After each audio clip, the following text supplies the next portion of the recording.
নমস্কার বন্ধুরা, গল্পে গল্পে গল্প শোনার চ্যানেলে আপনাদের সবাইকে স্বাগত জানাই। আশা করি আপনারা সকলেই ভালো আছেন। আজকে আমি সৈয়দ মুস্তাফা সিরাজের লেখা পরগাছা গল্পটি শোনাব। কর্নেল নীলাদ্রি সরকারের সঙ্গে একাডেমি অফ ফাইন আর্টসের মঞ্চে গ্রুপ থিয়েটারের একটা নাটক দেখতে গিয়েছিলাম। নাটকের নাম পরগাছা। পরগাছার প্রতি আমার খেয়ালি প্রকৃতিবিদ বন্ধুর আসক্তিকে প্রায় পাগলামি বলা চলে। এই বৃদ্ধ বয়সেও বিরল প্রজাতির পরগাছার খোঁজে দুর্গম বন জঙ্গল পাহাড়ে হন্যে হয়ে ঘোরা ওর স্বভাব। কিন্তু এক্ষেত্রে ওর সেই প্রিয় উদ্ভিদটি তো নিছক একটি নাটকের নাম। নাটক নামটি কি ওকে টেনেছিল? প্রশ্নটি অবশ্য নাটক দেখে বেরিয়ে আসার পর তুলেছিলাম। তবে তার আগে নাটকটির বিষয়বস্তু সংক্ষেপে বলা উচিত। মঞ্চের মাঝখানে একটি খয়াখড়বুটে গাছ, যার অল্প কিছু বিবর্ণ পাতা বোটায় টিকে আছে মাত্র। গাছটার তলায় হাত পা ছড়িয়ে বসে থাকে একটা আধপাগলা লোক। সে মাঝে মাঝে বেসুরো গলায় অদ্ভুত কী সব গান গায়। মঞ্চের ডান দিকে কয়েকটি কুঁড়ে ঘরের অংশ দেখে বোঝা যায় একটি ছোট্ট গ্রাম। গ্রামের লোকেরা এর সঙ্গে গাছটার সম্পর্ক অচ্ছেদ্য। কাজকর্মের শেষে তারা গাছটার তলায় এসে ভিড় জমায়, আড্ডা দেয়, রসিকতা করে। পাগলা লোকটাকে নিয়েও তাদের হাসি তামাশা চলে। এভাবেই কেটে যাচ্ছিল দিনগুলি। হঠাৎ একদিন গ্রামে এর লোকের তুমুল কৌতুক আর হাসিতে অতিষ্ঠ সেই আধপাগলা বুড়ো চেরা গলায় ঘোষণা করে, সাবধান, এই গাছই তোদের জীবন, আর এর একটি করে পাতা তোদের এক একজনের জীবনের পরমায়ু। একটি করে পাতা ঝরবে, তোরা একজন করে মারা পড়বি। অবিশ্বাসে হা হা হা হা করে অট্টহাসির মধ্যে দেখা যায় একটা পাতা খসে পড়ল এবং আচম্বিতে একটি লোক বুক চেপে ধরে আর্তনাদ করে পড়ে গেল। এবার নাটকের গতি হয়ে উঠল জোরালো। প্রথমে সন্দেহ এবং দ্বিধা, তারপর মুখে মুখে ছড়িয়ে পড়ল প্রচণ্ড আতঙ্ক। আবার একটা পাতা খসে পড়ে একটি মৃত্যু আসে। বিভীষিকার প্রতীক হতে থাকে জীর্ণ প্রাচীন সেই গাছ। একটার পর একটা পাতা ঝরে যায়, একের পর এক জীবনের পতন ঘটে। আধপাগলা লোকটা বারবার চেরা গলায় ঘোষণা করে, সাবধান, সাবধান। রাগী যুবকরা কুড়ুল হাতে ছুটে আসে। আধপাগলা লোকটা বলে, খবরদার, গাছটা খেতে ফেললে একসঙ্গে তোরা সবাই মারা পড়বি। যুবতীরা ঘটে জল নিয়ে এসে বলে, তাহলে আমরা একে বাঁচিয়ে তুলি। তারা গাছের গোড়ায় জল ঢালে। গাছটিকে ঘিরে তারা নেচে নেচে গান গায়। আধপাগলা লোকটা বলে, ভুল ভুল, তোদের জলে গাছটা নতুন পাতা গজাবে আর তোদের গর্ভে আসবে সন্তান, কিন্তু তারাও বাঁচবে না, পাতা ঝরবে, তারা মরবে। তাহলে উপায়? এবার নাটকের ক্লাইম্যাক্স। লোকটা আঙুল তুলে বলে, ওই দেখ সবাই, গাছের ডালে একটা বিষাক্ত পরগাছা গজিয়ে আছে। গাছের সব রস শুষে নিয়ে ডাগর হয়ে ফুল ফোটাচ্ছে। ওই পরগাছা ওপরাতে হবে, তবেই তোরা বাঁচবি। যাই হোক, আরও কয়েকটি মৃত্যু এবং প্রবল হাঙ্গামার পর পরগাছটা ওপরানো হলো। হাততালির মধ্যে নাটকও শেষ হলো। পাশের এক দর্শককে বলতে শুনলাম, সর্বহারা শোষিত শ্রেণী এবং পরগাছারূপী শোষক শ্রেণীর সংগ্রাম। হে কালীপদ, বুঝলে তো? কালীপদ কি বলল শুনতে পেলাম না। কর্নেল আমার কাঁধে হাত রেখে ভিড় ঠেলে আমাকে বাইরে নিয়ে এলেন। ওর মুখটা রীতিমতো গম্ভীর।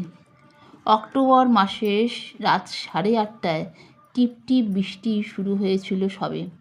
গাড়িতে উঠে কর্নেল চুরুট ধরালেন। স্টার্ট দিয়ে বললাম, বোগাস, একেবারে প্রচার ধর্মী, তবে নাচ গান অভিনয় দিয়ে জমিয়েছে বেশ। কর্নেল সাদা দাড়িতে হাত বুলিয়ে বললেন, নাটক মানেই তো তাই। কিন্তু আমার অবাক লাগছে। পরগাছা আপনার প্রিয় তা জানি, তাই বলে পরগাছা নামে রদ্দি তত্ত্বে ঠাসা নাটক দেখতে আপনার এত উৎসাহ রহস্যময়। কর্নেল তেমনি গম্ভীর মুখে বললেন, রহস্যময় বলতেও পারো, তবে বিষয়টি সত্যিই সিরিয়াস। অবাক হয়ে বললাম, তার মানে? নাটকটার অন্য একটা মাত্রা আছে। আমার প্রাজ্ঞ বন্ধু হেলান দিয়ে চোখ বুজে বললেন, ওই মাত্রাটা অত্যন্ত বাস্তব এবং সত্যি ভয়ঙ্কর।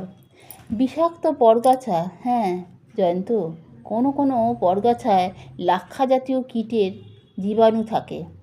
আমি দেখেছি লাক্ষার লোভে ওই অর্কিড জাতীয় পরগাছা এনে বিশাল গাছের ডালে আটকে দেওয়া হয়। কালক্রমে গাছটা শুকিয়ে মারা পড়ে। শুধু তাই নয়, ক্রমশ পাশের গাছগুলোতেও সেই বিষাক্ত অর্কিড ছড়িয়ে পড়ে। কিভাবে বলি, একটা অর্কিডের ফুলের রেণু থেকে প্রায় 47 লক্ষ বীজকণিকা বাতাসে ছড়িয়ে যায়। গাছ থেকে গাছে এইভাবে অর্কিড ছড়ায়। তো আমি দেখেছি এক অসাধু লাক্ষা ব্যবসায়ী লাক্ষার লোভে একটা রাস্তার ধারে অসংখ্য গাছ ওই বিষাক্ত অর্কিডের সাহায্যে মেরে ফেলেছে। লাক্ষাটা তার লাভ, শুকনো গাছগুলো কাঠের ব্যবসায়ীর লাভ। তুমি যদি তোমার খবরের কাগজের কাজে কখনো মুর্শিদাবাদ জেলার বহরমপুর থেকে সড়ক ধরে কান্দি যাও, লক্ষ্য করো সারিবদ্ধ গাছের কঙ্কাল। এক্সকিউজ মি, চমকে উঠে বাদিকে তাকালাম। আমাদের গাড়ি থিয়েটার রোডে পৌঁছে একটা রাস্তার মোড়ে ঈষৎ জ্যামের দরুন থেমে গিয়েছিল। বৃষ্টিটা বেড়ে গেছে, ঝিরঝিরে বৃষ্টি। এক সিক্ত বসনা যুবতী কর্নেলের কাছে ঝুঁকে কথাটা উচ্চারণ করেছিল। কর্নেল চোখ খুলে সোজা হয়ে বসে বললেন, বলুন কী করতে পারি আপনার জন্য? একটাও ট্যাক্সি পাচ্ছি না, ভিজে যাচ্ছি, কিন্তু সেই জন্যও না। যুবতী কণ্ঠস্বরে ছটফটানি ছিল এবং সে বারবার ভয় পাওয়া চোখে ফুটপাথের দিকে তাকাচ্ছিল। প্লিজ যদি আমাকে একটু লিফট দেন, দুটো মস্তান মতো লোক আমার পিছু নিয়েছে। কর্নেল ঘুরে পেছনকার দরজার লক খুলে দিলেন। যুবতীটি তক্ষুনি গাড়িতে ঢুকে পড়ল। বুঝলাম কর্নেলের সৌম্যকান্তি এবং ঋষিসুলভ দাড়ি তাকে সাহায্য প্রার্থিনী করেছে। না হলে এমন অবস্থায় কোনো অচেনা লোকের গাড়িতে কোনো একলা যুবতী এভাবে ঢুকে পড়তো না। কর্নেল জিজ্ঞেস করলেন, আপনি কোথায় যেতে চান? ফ্রি স্কুল স্ট্রিটে। অসুবিধা হবে না, আমরা এলিয়ট রোডে যাচ্ছি। জয়ন্ত, সামনের মোড়ে ঘুরে পার্ক স্ট্রিট পেরিয়ে যাওয়া যাবে, কি বলো? মনে মনে বিরক্ত হলেও বললাম, ঠিক আছে। জ্যাম ততক্ষণে ছেড়ে গেছে। কর্নেল আবার অর্কিড নিয়ে পড়লেন। আমার মন ব্যাক সিটে। মেয়েটি মোটামুটি সুন্দরী বলা চলে এবং কথাবার্তাও যেটুকু শুনলাম মার্জিত উচ্চারণ, ভদ্র পরিবারের বলেই মনে হচ্ছে। স্বভাবত আগ্রহ ছিল।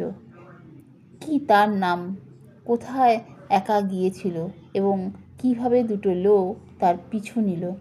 কিন্তু আমার বাতিগ্রস্ত বন্ধুটি কোনো প্রশ্ন করার সুযোগই দিলেন না।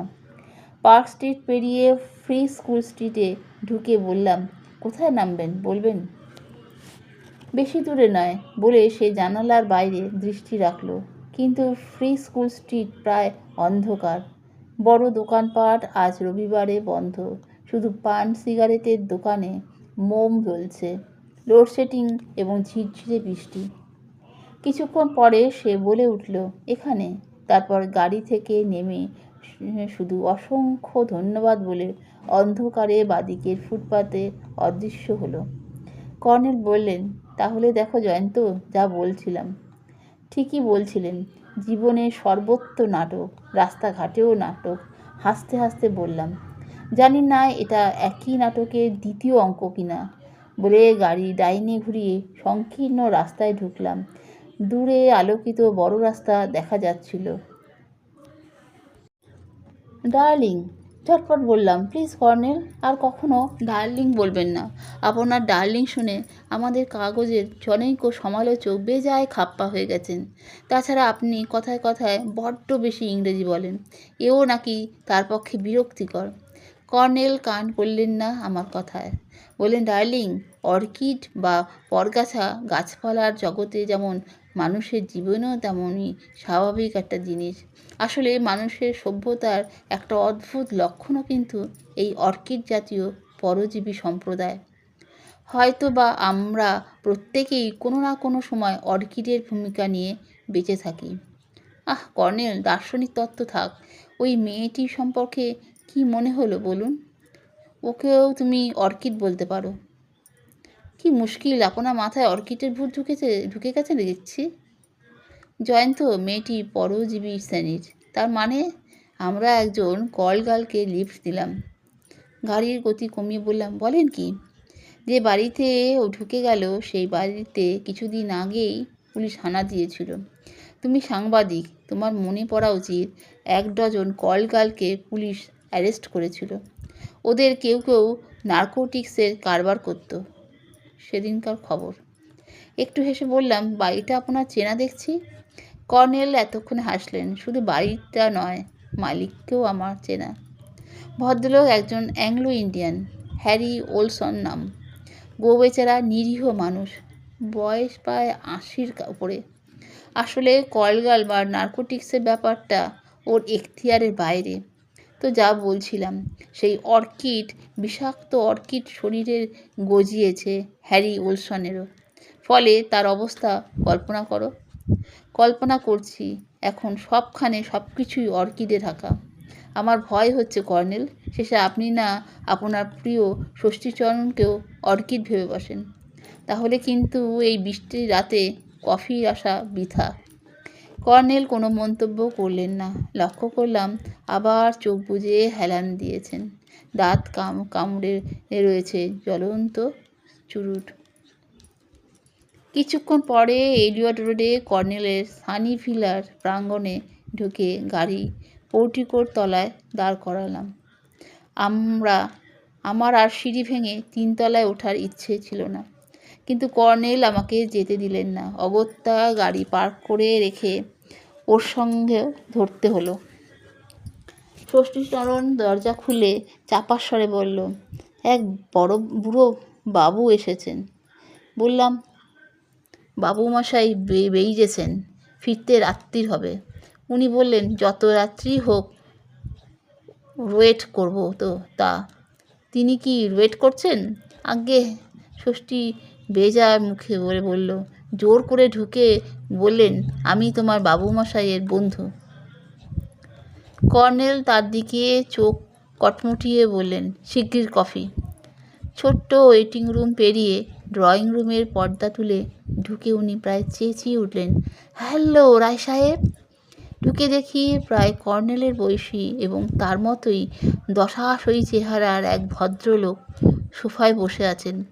কিন্তু তাকে কেন কর্নেল রায় সাহেব বলে সম্ভাষণ করলেন বোঝা গেল না।